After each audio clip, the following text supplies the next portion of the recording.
Chapter 10 The Worlds of Christendom Contraction, Expansion, and Division 600 to 1300 CE. Yao Hong, a Chinese woman, was about 20 years of age around 1990 when, distraught at discovering that her husband was having an affair, she became a Christian. As a migrant from a rural village to the huge city of Shanghai, Yao Hong found support and a sense of family in a Christian community. Interviewed in 2010, she observed, "Whether they know you or not, they treat you as a brother or sister. If you have troubles, they help out with money or material assistance or spiritual aid."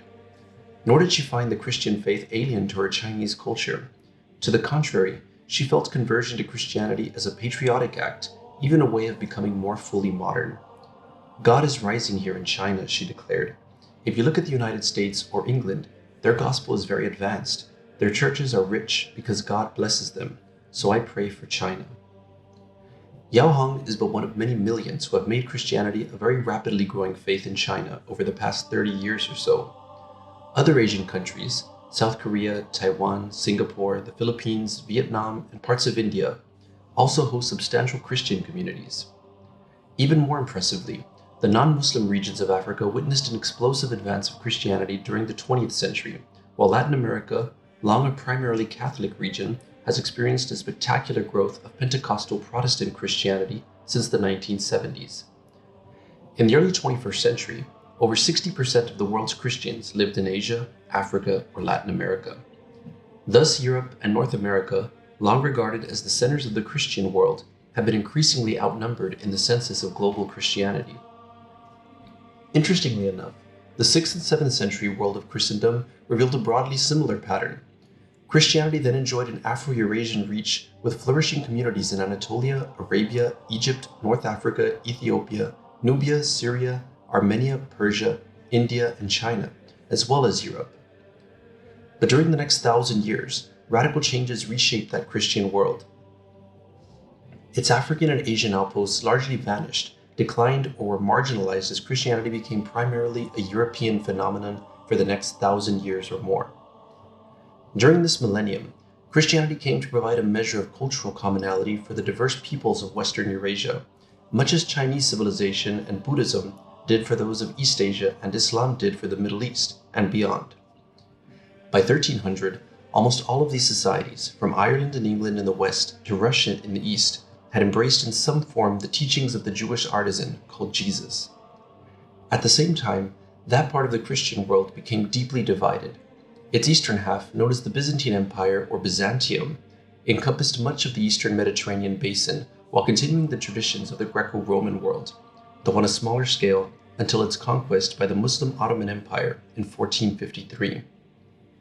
Centered on the magnificent city of Constantinople, Byzantium gradually evolved a particular form of Christianity known as Eastern Orthodoxy within a distinctive third-wave civilization. In Western or Latin Christendom, encompassing what we now know as Western Europe, the setting was far different. There, the Roman imperial order had largely vanished by 500 CE, accompanied by the weakening of many features of Roman civilization.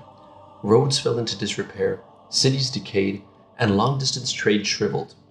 What replaced the old Roman order was a highly localized society, fragmented, decentralized, and competitive, in sharp contrast to the unified state of Byzantium. Like Byzantium, the Latin West ultimately became thoroughly Christian, but it was a gradual process lasting centuries, and its Roman Catholic version of the faith, increasingly centered on the Pope, had an independence from political authorities that the Eastern Orthodox Church did not. Moreover, the Western Church in particular, and its society in general, were far more rural than Byzantium, and certainly had nothing to compare to the splendor of Constantinople. However, slowly at first, and then with increasing speed after 1000, Western Europe emerged as an especially dynamic, expansive, and innovative third-wave civilization, combining elements of its Greco-Roman past with the culture of Germanic and Celtic peoples to produce a distinctive hybrid or blended civilization. Thus, the story of global Christendom in the era of third-wave civilizations is one of contradictions and expansions. As a religion, Christianity contracted sharply in Asia and Africa, even as it expanded in Western Europe and Russia. As a civilization, Christian Byzantium flourished for a time, then gradually contracted and finally disappeared.